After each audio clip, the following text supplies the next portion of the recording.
2020년 9월 7일 월요일이고요. 현재 시각은 오후 3시 35분 향해 가고 있습니다. 지난 시간까지 로마를 배우면서 서양시대에서의 고대를 마쳤습니다. 고대 시기. 원래 역사에서 사실은 이제 너무나 많은 역사적인 사실들이 쭉 나열되다 보니까 그걸 좀 구분짓고 범주로 묶어서 이해하거나 또는 파악하기 쉽게 하려고 시간의 범주에다가 이름을 붙입니다. 물론 지역에 따라서 붙이기도 하죠. 예를 들어서 그 지역에서 등장한 나라 순으로 그냥 기억하는 경우도 있죠. 우리나라로 따지자면 고조선, 삼국시대, 통일신라시대, 고려시대, 조선시대, 그 다음 대한제국시대, 일제강점기, 대한민국시대 뭐 이런 식으로도 구분 짓지만 모든 나라에서 조선시대가 있는 게 아닌 것처럼 모든 나라, 모든 역사에서 시기를 관통할 시대 구분을 하기도 합니다. 그래서 우리나라로 따지자면 고조선부터 삼국시대까지를 고대 시기라고 불러요. 그 다음에 그 이후에 고려 시기를 중세 시대라고 부르고요. 오늘 우리 유럽 이제 중세 시대를 배워볼 건데, 그 다음에 조선 시대를 근세 시기라고 부르고요. 근세는 이제 근대하고 좀 가까운 시기다 해서 근세라고 부릅니다. 그 다음에 근대는 이제 흥선대원군 이후부터 이제 근현대 시기로 넘어가죠. 흥선대원군 시기 이후부터. 그래서 특히 일제강점기 이후부터를 이제 보통 우리가 근현대라고 더 규정을 잡고 해방 이후부터는 우리가 현대 시기라고 또 이해를 합니다. 이런 식으로 이제 시대 구분을 하는데 서양사에서도 마찬가지로 이제 그리스, 아테네, 뭐 4대 문명도 있겠지만 그다음에 그리스, 아테네, 스파르타 이렇게 그리스 세계 그리고 뭐 헬레니즘도 잠깐 들어가고 로마 시기까지 하면서 여기를 우리가 끊어서 서양의 고대 시기라고 보통 우리가 이해하고요. 그 다음에 오늘 우리가 배우게 될 게르만족의 이동으로 인해서 여러 나라들이 등장했을 때 그걸 우리가 이제 서양의 중세 시기라고 보면 되겠습니다. 중세 시기라고 뭐 서양의 중세가 빠르냐, 또 뭐 대한민국, 한국의 중세 시대가 빠르냐, 혹은 아시아의 중세 시대가 빠르냐, 요거는 사실 크게 의미가 우리 수준에선 있진 않고요. 학자들이 나중에 이제 그 시기 구분을 하는 데 있어서 여러 가지 논쟁들이 있는데, 뭐 우리가 그것까지는 알 필요 없지만, 어쨌든 오늘 우리가 배우게 될 건 로마가 무너진 이후부터를 우리가 서양의 중세 시기다라고 배울 거예요. 요 중세 시대가 쭉 끝나면 근대로 넘어가게 되는데 그 근대를 여는 여러 가지 사건들이 있습니다. 르네상스라든가 종교개혁이라든가 혹은 대항해 시대의 신학로의 개척 이런 것들이 이제 근대 시기를 여는 열쇠들이라고 할 수 있겠죠. 자, 중세 시대로 한번 보겠습니다. 프랑크 왕국의 성립과 발전. 오늘날의 프랑스하고 잠깐 이름이 좀 비슷하네요. 근데 프랑스하고 관련이 꽤나 있습니다. 게르만족의 이 제목부터 봐야 되네요. 서유럽 봉건사회의 형성. 서유럽은 일단 지역이니까 대체적으로 서로마에 위치한 그 지역들이라고 그냥 가볍게 이해하시고요. 봉건사회에서의 봉건은 여기 봉건제의 형성에서 우리가 같이 이해해 보겠습니다. 다시 넘어와서 서유럽의 봉건사회자, 봉건사회라는 어떤 특정한 시스템을 갖추어진 사회가 만들어질 때 처음으로 등장한 왕국이 프랑크 왕국이래. 이 왕국은 어떻게 등장했냐 보면 게르만족이 계속해서 북쪽에서 아래쪽으로 남하해 왔어요. 남쪽으로 내려오네요. 자, 4세기 후반에 훈족이 서쪽으로 먼저 왔대. 이걸 지도라고 봅시다.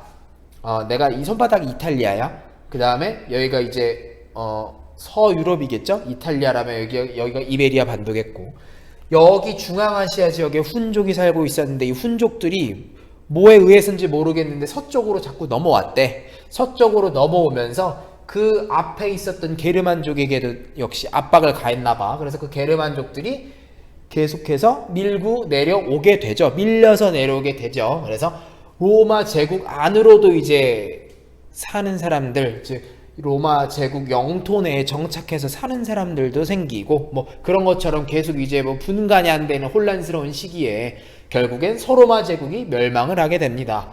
이후부터 우리가 중세 유럽의 시작이라고 하고 각지의 게르만족 중심의 왕국들이 건설되게 됩니다. 교과서 우리가 116페이지에 보시면 게르만족에 이동해가지고 지도가 정말 다양하게 여러 민족들이 많아요. 여러 부족들이 많아요. 프랑크족, 유트족, 앵글족, 섹슨족, 부르근드족, 반달족, 고트족, 뭐 랑고바르드족, 여기 안 나오죠. 뭐 롬바르드족이니 뭐 이런 민족들이 정말 많거든요. 그래서 이런 걸 다 외울 게 아니라 이런 시대적인 흐름이었구나를 아시고요. 그 중에서도 우리가 초점을 맞춰야 될 왕국이 프랑크 왕국입니다. 여기 프랑크 왕국은 현재 오늘날 프랑스에 있었던 부족, 그 근처에 있었던 부족인데, 오늘날의 프랑스를 기준으로 그 영토 밖에 있다가 그 아래쪽으로 조금 내려왔어요. 다른 민족들은 엄청난 거리를 이동해 오면서 자신들의 근거지를 잃어버리고 정통성을 상실해 버리는 모습을 보이기도 하지만, 여기 프랑크 왕국을 세운 게르만족들 같은 경우에는 왕국을 세운 게르만족 같은 경우에는 그러지 않았다. 프랑크족은 정말 짧은 거리를 통해서만 이동했기 때문에 크게 자신들의 어떤 전통이나 문화나 이런 것들을 잃어버리지 않았대. 자, 봅시다. 클로비스라는 사람이 등장해서 메로베우스 왕조를 개청했대. 프랑크 왕국 안에 이 사람이 왕이 됐어. 이 사람의 가문이 클로비스야. 그럼 클로비스가 우리 가문이 왕이 됐으니까, 우리 왕실이 됐으니까 우린 메로베우스 왕조야 라고 이름을 지은 거야. 근데 클로비스가 죽었어. 그리고 뭐 그의 아들이 하거나 뭐 이렇게 하겠죠. 그러다가 얘네 가문이 끝났어. 다른 가문이 등장했어. 그러면 프랑크 왕국 내에 또 다른 가문의 왕조가 들어선다 라고 이해하시면 되겠습니다. 자, 메로베우스 왕조를 만들었고요. 그래서 이 사람들은 기존의 그 프랑크 왕국, 얘네가 세웠던 프랑크 왕국 내에 살고 있던 기존의 로마 사람들 살고 있었을 거 아니에요? 그들에게 호의를 얻고 그들과의 충돌이나 마찰을 좀 줄이고자 그들이 믿고 있었던 종교 로마 카톨릭으로 개종을 하기에 이릅니다. 집단적으로 개종을 해요. 그래서 막 본인 클로비스가 세례도 받고 개종을 할 때 아타나시우스파를 개종을 받았다. 그래서 이제 이때 당시 뭐 게르만족 같은 경우 뭐 아리우스파를 막 믿기도 했는데, 얘네 같은 경우는 이제 아타나시우스파를 믿으면서 그 당시 과거 로마 시민들이었겠지. 그 사람들에게 호감을 또 호의를 얻었다라는 거 특징 중에 하나고요. 클로비스가 죽은 이후에는 사실은 이 메로베우스 왕조가 사실 많이 흔들려요. 그 중에서 이제 왕권이 약하다 보니까 이제 궁제라는 자리, 오늘날의 당시의 재상과 같은 자리예요. 그 자리를 차지했던 카를로스 마르텔이 이제 궁제로서 다양한 정치적인 업적을 남기는데, 그 중에 대표적인 게 이슬람 세력이 이베리아 반도를 넘어서 프랑스로 넘어와 그걸 격퇴했다. 투르푸아티에 전투, 우마이야 왕조겠죠. 그 세력의 우마이야 왕조가 쳐들어오는 걸 막아서 크리스트교 세계가 무너지는 걸 방지했다, 저지했다, 뭐 방파제 역할을 했다라고 보시면 되겠네요. 크리스트교 세계를 보호했다. 그 다음에 그 이후에 아들 피핀이 이제 즉위가 아니야, 왕이 아니야, 아직까지 궁제야. 피핀도 궁제, 아빠 따라서 피핀도 궁제, 재상이 되었는데, 얘가 사실은 이제 그 당시에 왕이 너무나 힘이 약하니까 자기가 이제 고민을 하죠. 이거 내가 새롭게 그냥 왕조를 하나 만들까 말까, 만들어야도 될까 고민하는데, 그냥 무작정 만들면 사람들이 내 말을 믿고 따르겠어? 물론 힘이 있으니까 믿고 따르는 사람도 있겠지만 또 그렇지 않은 사람들도 있을 거 아니야. 명분이 없으니까. 그래서 명분을 얻기 위해서 당시에 여기가 프랑스라면 요 아래가 이탈리아 반도가 되겠죠. 요 이탈리아 반도에 당시에 교황이 살고 있었어요. 교황. 오늘날의 교황처럼. 그 교황이 얘기를 하죠. 교황에게 물어보죠. 피핀이. 자카리우스 2세 교황이시여, 교황성아, 내가 실권이 있다. 근데 이제 교황성아 생각해 보세요.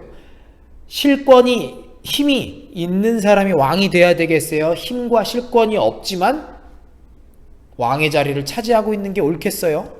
라고 물어볼 때 자카리우스 2세가 얘기를 해주죠. 실권이 있는 사람이 왕이 돼야 되는 것 같다. 그래서 그 말을 듣고 피핀이 메로베우스 왕조를 없애고 그 있었던 왕도 쫓아내고 카롤루스 왕조를 새롭게 만들었다. 피핀 때부터. 그래서 피핀이 궁제였지만 왕으로 즉위를 한 거죠.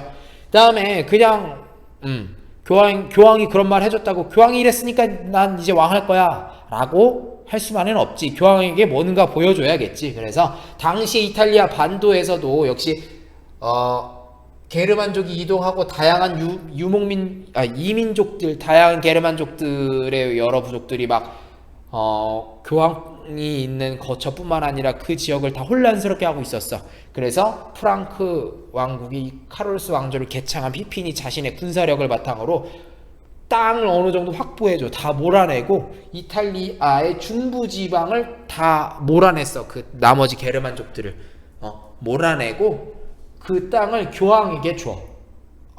교황 성하께서 또 이렇게 혼란스러운 시기에 고생이 많으시다고 내가 부족 미천한 내가 그래도 교황을 위해서 땅을 준비했으니까 그 땅에서 안락하게 사시라고 나머진 다 우리가 지켜주겠다고. 그러니까 이제 카톨릭 교회하고의 이 카롤루스 왕조가 점점점 더 가까워지기 시작한다라는 거죠. 자, 그 다음에 카롤루스 대제, 이 피핀의 아들 카롤루스 대제는 이제 아버지가 틀을 닦아놨고 심지어 카톨릭 교회하고도 친해. 그래서 이 카롤루스 대제는 영토를 더 넓히는데 박차를 가해서 옛 서로마 제국의 영토의 상당 부분을 회복하더라. 그러면서 또 웃긴 건 뭐냐면 기원 후 800년, 딱 800년이었어. 카롤루스 대제가 이제 성탄절 이때 맞아가지고 미사들이로 이렇게 단체 자기 이렇게 부하들 데리고 또 이렇게 자기 부인 데리고 이렇게 갔겠죠. 함께 성당에 가서 이렇게 미사 드리고 있는데 이제 그 앞에 교황이 이렇게 막 같이 집전해줘서 막 같이 미사를 해요. 근데 갑자기 교황이 왕관을 하나 갑자기 꺼내더니 갑자기 씌워주는 거야. 그러면서 너 이제 내가 사도의 권위로서 당신에게 서로마 황제의 관을 씌워주겠다 라고 얘기를 하는 거야. 무슨 이런 깜짝 페스티벌이 다 있어. 서로 좋자고 하는 거죠. 서로 좋자고. 로마 카톨릭 이 교회에서는 실질적으로 자신을 보호해 줄 수 있는 정치 권력이 필요했어. 교회에서는. 그리고 프랑크 왕국에서는 나라가 땅덩이가 커지긴 했지만 로마 카톨릭 교회나 과거 서로마 제국의 어떤 상징, 심볼이었던 그런 명분이나 정통, 권위가 이 관을 씌워주는 행위를 통해서 내게 왔다라고 보는 거지. 서로 그러니까 여기선 힘을 주고 여기선 힘을 받았으니까 여기서는 권위를 주고 서로 이렇게 상부상조하면서 결국엔 이제 서로가 이득이 되었다라고 보는 거고요. 그 다음에 이제 카롤루스 르네상스라고 하는 거는 당시에 카롤루스 대제가 서로마 제국의 영토를 상당 부분 확보하기도 하면서 또 이 대관 서로마 황제가 된 거지. 로마는 없어진 지 오래됐지만 서로마 황제의 자리에 오르면서 본인이 이제 또 교회에 대해서 우호적으로 각지의 교회도 세워주고 또 여러 가지 로마에 있었던 문화라든지 학문이나 이런 거를 이제 자신의 궁정 안에서 학교를 만들어서 공부도 시키고 해요. 그래서 아헨이라는 지역에 엑스라샤펠이라는 궁정학교를 만들어가지고 사람들 모아서 이제 공부시키고 해. 근데 그거를 통해서 사람들이 중세시대 이렇게 혼란스러운 시기에 등불과 같았다. 학문의 등불과 같은 존재였다. 라면서 카롤루스 르네상스라고도 불러. 르네상스는 나중에 얘기하겠지만 어떤 학문이 꽃피울 때, 무언가를 꽃피울 때를 르네상스라는 표현으로 많이 쓰거든요. 이제 나중에 직접적인 르네상스를 보겠지만 그래서 카롤루스 시대의 르네상스다 라면서 이런 이야기를 카롤루스 대제 때 우리가 이야기합니다. 아테네가 이제 성장해 나갈 때 솔론, 그 다음에 페이스라토스, 클레이스테네스, 페리클레스 이렇게 솔페, 클페라고 우리가 이야기했잖아요. 그것처럼 프랑크 왕국에서도 프랑크 왕국이 물론 메로베우스 왕조에서 카롤루스 왕조로 변해가는 시기지만 솔페, 클페 이 식이 순서대로 나오던지 아니면 솔론에 대해서 묻고 페리클레스의 보기를 준다든지 이렇게 나오거든요. 마찬가지로 클카피카 여기 클카피카 클로비스, 카를로스 마르텔, 피핀, 카를로스 대제에서도 역시 이거를 잘 구분해서 클카피카 잘 구분해서 이해해 주시기 바랍니다. 자, 프랑크 왕국이 이렇게 클카피카 하면서 막 잘 나가다가 분열을 하게 됩니다. 형제들이 결국엔 자기 땅을 갖겠다 영토 상속을 가지고 막 싸우다가 베르댕 조약, 메르센 조약 이런 걸 통해서 프랑크 왕국이 이렇게 3등분 돼요. 서프랑크, 중프랑크, 동프랑크. 서프랑크는 프랑스와 좀 많이 관련이 있고요. 그 다음에 중프랑크는 이탈리아하고도 조금 관련이 있고요. 그 다음에 동프랑크는 독일하고 관련이 있는데 나중엔 이제 베르댕 조약에서 이렇게 3등분 하다가 메르센 조약에서는 중프랑크가 약해져가지고 서프랑크가 이만큼, 중프랑크가 이만큼 거의 다 가져가요. 그래서 중프랑크는 또 힘이 약화됐다라는 거 분열이 됐고요. 그 다음에 이 어느 정도 또 프랑크 왕국이 일어섰다가 희미해질 무렵에 노르만족, 노르만 북쪽에 있는 게르만이다라는 뜻에서 이제 기원했다고 하는데 원래는 이제 스웨덴, 그다음에 노르웨이, 핀란드 요쪽 그 지역에서 발틱 연안에서 있던 사람들이 이제 노르만족인데 그들이 내려오면서 이제 바이킹이라고도 표현하죠. 그래서 유럽의 각지의 해안가를 막 침략하고 하면서 이 노르만족이 이동을 하는 것도 또 제2차 민족의 이동이라고 또 이름도 붙이고 다양한 곳에서 나라를 세우기도 합니다. 영국을 정복하기도 하고요. 그 다음에 프랑스의 노르망디 상륙작전 2차 세계대전에 나오는 곳 그 노르망디 지역에서도 역시 노르만이 차지를 하게 되고 그 다음에 키예프 지역에서도 또 노브고로드 공국 이런 거 만들기도 합니다. 자, 이어서 넘어오면 키예프 노브고로드 공국 이게 나중에 러시아의 어떤 기원이 되기도 해요. 자, 봉건제 형성. 자, 여기까지는 이제 정치 이야기고 여기서부터 이제 물론 정치 이야기이지만 어떤 특정 국가라기보다는 이 당시 유럽 정치 사회의 형태를 의미합니다. 정치와 사회가 합쳐졌어. 자, 봉건제라는 건 쉽게 말해서 주나라 봉건제처럼 땅을 봉해주는 거야. 땅을 떼어주는 거지. 그래서 물론 여기서 직접 땅을 구획해서 너 이 땅 가져라고 줄 수도 있고 네가 갖고 있는 땅 내가 인정해줄게 라고 할 수도 있고 여러 가지 방식이 있겠죠. 자, 봉건제 보겠습니다. 프랑크 왕국의 분열, 프랑크 왕국이 잘 나갈 때는 이렇게 왕이 있고 또 서르마 황제가 되기도 하고 이렇게 잘 나갈 때는 사실 지방에 대해서 어느 정도 좀 간섭, 관리, 개입 이런 게 가능했는데 왕국이 분열되는 상황에서 저기 노르만족이 이동을 하고 오늘날의 헝가리를 차지하고 있는 헝가리라는 나라에서 살고 있는 마자르족이라던가 또 이슬람 세력 투르푸아티에 뿐만 아니라 이슬람 세력이 계속 들어오니까 사실은 기존에 있었던 여기 일반적인 민중들 백성들은 그냥 다 오롯이 다 마자르족의 침략, 노르만의 이동, 이슬람 세력의 이동 이런 것들을 다 맞이할 수밖에 없는 거야. 맨몸으로. 중앙정부가 대처를 못 해주니까 자기네가 분열돼서 이 상황에서 이제 직업적으로 싸움만 하는 전사 계급이 성장하고 얘네가 이제 지배 계급으로 성장을 하게 되고요. 또한 상공업이 쇠퇴했겠지. 지금 하루하루 농사지어서 겨우 벌어먹고 살기 힘든데 어디 시장에서 물건을 사오고 사다 팔고 하겠어. 그건 다 끊겼겠죠. 농촌 중심의 자급자족적인 경제체제 그냥 요 마을 안에서만 해결하는 거지. 자, 그러한 가운데 이제 생긴 게 서유럽의 봉건제와 장원제입니다. 자, 봉건제는 이 장원제하고 함께 간다라고 보시면 돼요. 봉건제라는 거 안에는 장원제가 함께 있다.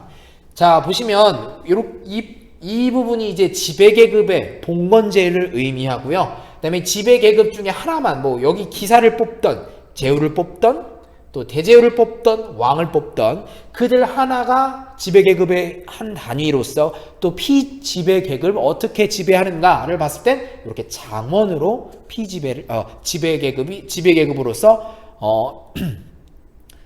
기존의 사람들을 지배하더라. 얘네가 피지배계급으로 활용을 하더라 라는 걸 볼 수 있는데요. 자, 먼저 봉건제에 대해서 보겠습니다.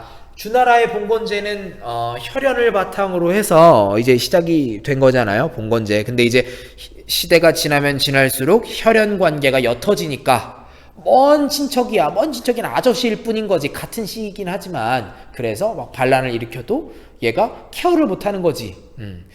바로 내 가까운 친척이었으면 친척한테 덤비는 건 명분이 서지 않지만 먼 친척이다 보니까, 그리고 또 힘이 없다 보니까 막 지방에서 일어나서 춘추시대 뭐 이런 게 등장하잖아요.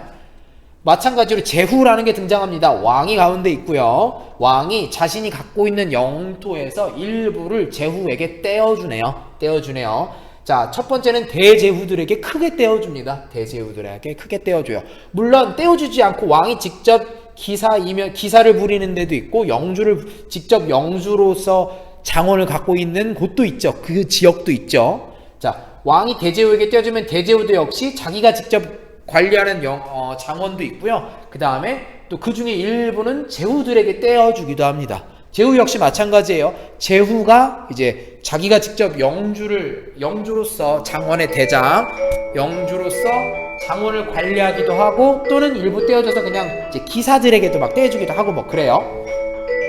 자, 이제 말단 기사보다 조금 높은 위에겠지. 영주니까. 그래서 영주로서의 기사는 이제 자기가 소유한 장원이 있다라는 거지. 근데 이 장원은 누가 준 거야, 결국엔? 내 위에 제후가 준 거고, 제후는 대제후가 준 거고, 대제후는 왕이 준 거죠. 그래서 봉토를 이렇게 나누어주면 기사는 역시 제후에게 의무를 해야 돼.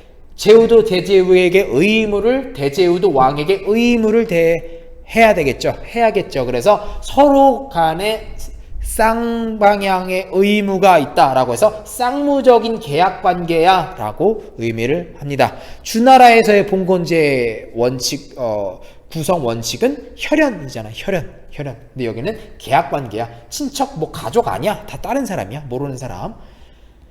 자, 그리고 나서 이제 봉토를 주면 봉토에 뭐가 딸려오냐면 불입권이라는 게 딸려와. 얘가 기사가 자기의 장원에서 막 이렇게 꾸리고 있어. 근데 그 장원을 줬던 제후가 기사의 장원에 갈 수 있어. 방문할 수 있어. 방문해서 야, 이건 이렇게 해야 되는 거 아니야? 너 뭐 하는 거야? 라고 간섭을 할 수 있어? 없어. 불입권. 세금을 얼만큼 걷던지 뭐 재판을 하던지 이거에 대해선 위에서 아래로 터치를 못해. 봉토를 주는 순간 네가 알아서 하는 거야. 상당하게 권한을 막 떼어주는 걸 볼 수 있겠죠. 분권적이야. 자, 그 다음에 이제 실제 장원을 또 파헤쳐 보면 교과서에는 118쪽에도 그림으로 나오지만 그냥 대충 그려봤어요. 장원이에요. 가운데는 영주가 사는 성이 있어요. 성이 있고요. 그 옆에는 교회가 있네요. 교회는 당연히 다 있습니다. 그리스도교 세계니까요. 자, 이 교회도 있고요. 그 다음에 이제 여기 농토가 있는데 이 농토는 공동으로 경작하는 공간이 대부분 아주 큰 범위를 차지하고 있습니다. 물론 여기 농노들이 자기의 땅을 소유하기도 하지만 여기는 영주의 땅이에요. 영주의 땅은 일주일에 이틀에서 3일 정도를 같이 뭐 홀짝을 맞추든 뭐 하든 해서 농사를 지어서 갖다 바쳐야 돼. 영주가 직접 경영하는 땅이야. 물론 직접 경영한다고 해서 영주가 직접 농사를 짓는 땅은 아닌데 영주의 소유의 직접 땅이라는 거지. 영주 명의의 직접 땅. 그 다음에 이건 간접적인 영주의 땅이야. 물론 소유는 영주 거지만 실질적으로 관리는 누가 해? 농노가 하는 거지. 쉽게 말해서 소작을 줬다라는 거야. 소작. 여긴. 자, 직영지하고 여기는 이제 농노가 갖고 있는 토지고요. 그 다음에 이제 또 장원에서 봐야 될 건 재분소, 뭐 밀을 보통 많이 먹었으니까 밀을 이제 또 곡식을 이제 음식으로 만들어야 되잖아요. 가공을 해야 되니까. 그 다음에 방앗간 이런 거 꼭 필요한 공간들, 꼭 필요한 시설들이 하나씩 있고 그거는 다 누구 소유야? 영주 소유야. 그래서 이 사람도 이걸 써야 돼, 안 써야 돼? 쓸 수밖에 없지. 그리고 나가서 쓰기엔 너무 멀잖아. 근데 쓸 때 뭐 해야 돼? 일정의 사용료를 내거나 뭐 해야 돼. 그 다음에 이제 뭐 목초지로서 뭐 양이라든지 말이라든지 이런 걸 방목하는 공간, 이런 게 있죠. 그래서 이런 걸 장원이라고 한다. 이 농노는 기존에 있었던 노예하고는 좀 달라요. 농노는 재산을 소유할 수 있고요. 결혼할 수 있어요. 결혼할 수 있어요. 근데 하지 못하는 게 있어.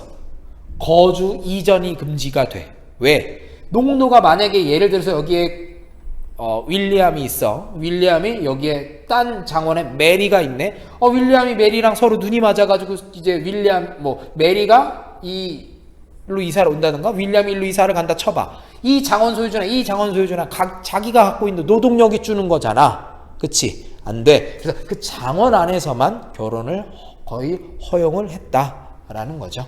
그래서 상당히 예속적인 모습을 갖고 있다. 여러 가지 세금도 많이 내고요. 누구한테 내겠어? 왕에게 갖다 내겠어? 장원을 소유한 영주한테 내겠어?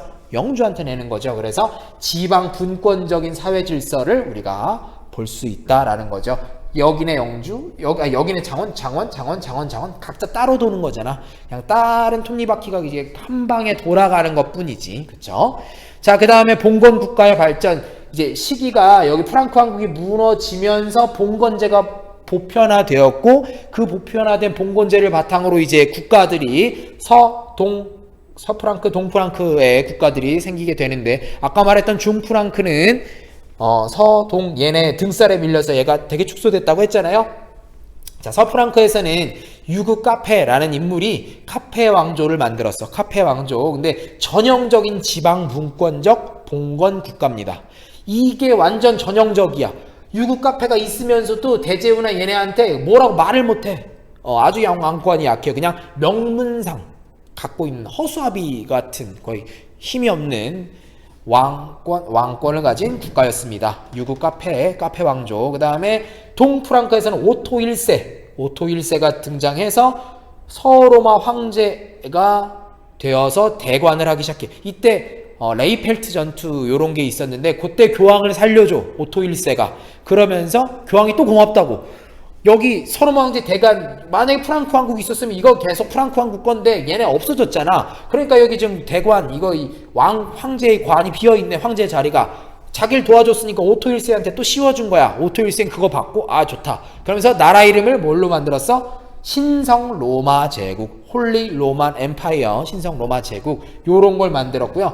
요 왕국 자체, 이 신성 로마 제국 자체가 굉장히 역사도 길고 앞으로 계속 나올 거고 이 제국에서 나중에 가장 강력한 왕가가 등장하는데 그게 오스트리아의 합스부르크 왕국이야. 합스부르크 왕가. 그게 여기에서 나온다라는 거. 요거 한번 이름만 들어보시고요. 그 다음에 노르만. 아까 노르만은 막 이동하면서 여러 군데에서 막 해안가에서 다 침입을 했다라고 했잖아요. 그래서 그 중에서 또 하나 노르망디공 윌리엄. 그 유구 카페 왕조가 있었던 그 지역에서 노르망디 지역에 이제 윌리엄이라는 사람이 이제 자신의 어떤 군사력을 바탕으로 여기서 점유하다가 얘네가 군사를 몰고 쳐들어가. 어디로? 영국으로 쳐들어가. 그래서 영국을 점령했어. 정복했어. 기존에 있던 앵글로족, 섹슨족 얘네들을 다 자기네 밑으로 다 꿀렸어. 정복을 했다라는 거죠. 그러면서 서프랑크는 전형적인 어떤 지방 문권적 왕의 힘이 약했다면 여기선 윌리엄의 힘이 엄청 강해. 봉건제이면서도 봉건제 같지 않아. 엄청 힘이 강해. 그래서 세금을 거두려고 둠주데이북을 만들었어. 둠주데이북. 교과서 118쪽에 보면 되게 두꺼운 책 나오는데 요거는 뭐냐면 세금을 내야 할 각각의 명목 요소들을 진짜 하나도 빠짐없이 다 적어내야 돼. 그러니까 기존에 있었던 이 윌리엄 아래에 있는 영주들이 이게 싫지. 세금을 좀 이렇게 안 내고 덜 내야 내가 내 재산을 은닉하고 좀 불릴 수 있는데 이걸 내 재산을 다 공개해버리면 세금을 고지고대로 다 내야 되잖아. 그래서 이제 정말 싫어가지고 이름도 뭐야? 둠주데이. 멸망, 심판의 날, 최후의 심판 뭐 이런 뜻이에요. 둠주데이가. 그래서 그 세금 걷는 그 책자가 둠주데이북이라고도 불렸다. 요게 둠주데이북이 만들어진 게 거의 한 페이지가 안 나오나요? 둠주데이북? 네, 둠주데이북이 막 1000년대 뭐 이때 막 이렇게 만들어지는데 우리나라로 따지자면 신라 시대 민정문서, 촐락문서, 신라 촐락문서의 수준으로 보면 돼요. 거기서도 과실이 몇 개인지, 나무가 몇 개인지, 소가 몇 마리인지, 돼지가 몇 마리인지, 땅이 몇 평인지, 나이 몇 세부터 몇 세까지, 즉 세금을 내야 하는 대상이 몇 명인지 뭐 이런 것들을 낱낱이 공개했던 것처럼 여기서도 세금을 거둘 수 있었다. 까다롭게 구체적으로. 그래서 왕권이 좀 노르만디 공 윌리엄을 통한 영국에서는 좀 왕권이 강했다. 요게 나중에 계속해서 맞물려 가서 거칠게 표현하면 프랑스는 왕권이 계속 약해. 물론 그러다가 태양왕, 루이 14세 뭐 요런 애들 등장하긴 하는데 그럴 때 빼고는 거의 대부분 프랑스는 왕권이 약해요. 왕권이 약해. 그리고 영국에서는 왕권이 강해. 그러다가 영국의 의회라는 게 등장하면서부터는 또 왕권이 또 약해. 오히려 그때부터는 또 프랑스가 또 상대적으로 왕권이 좀 더 강해. 뭐 요런 식의 흐름이 이야기 될 겁니다. 그래서 서유럽에서의 어떤 시작을 우리가 오늘 요 영상을 통해서 살펴봤습니다. 클카 피카 한번 구경해 보시고요. 그 다음에 이 조약들을 한번 보면서 프랑크 왕국이 이렇게 흔들렸구나. 그 다음에 봉건제에서는 요런 거 지방 분권적인 사회 질서를 갖고 있다. 쌍무적인 계약이다. 요런 것들 알아보시고 그 다음에 서프랑크보다는 이 노르만공 윌리엄을 통한 영국이 둠주데이북처럼 요런 책자를 만들어내듯이 왕권이 더 강했다. 그쪽이 더 강했다라는 거 살펴보시면서 여기까지 마치겠습니다. 고생하셨어요.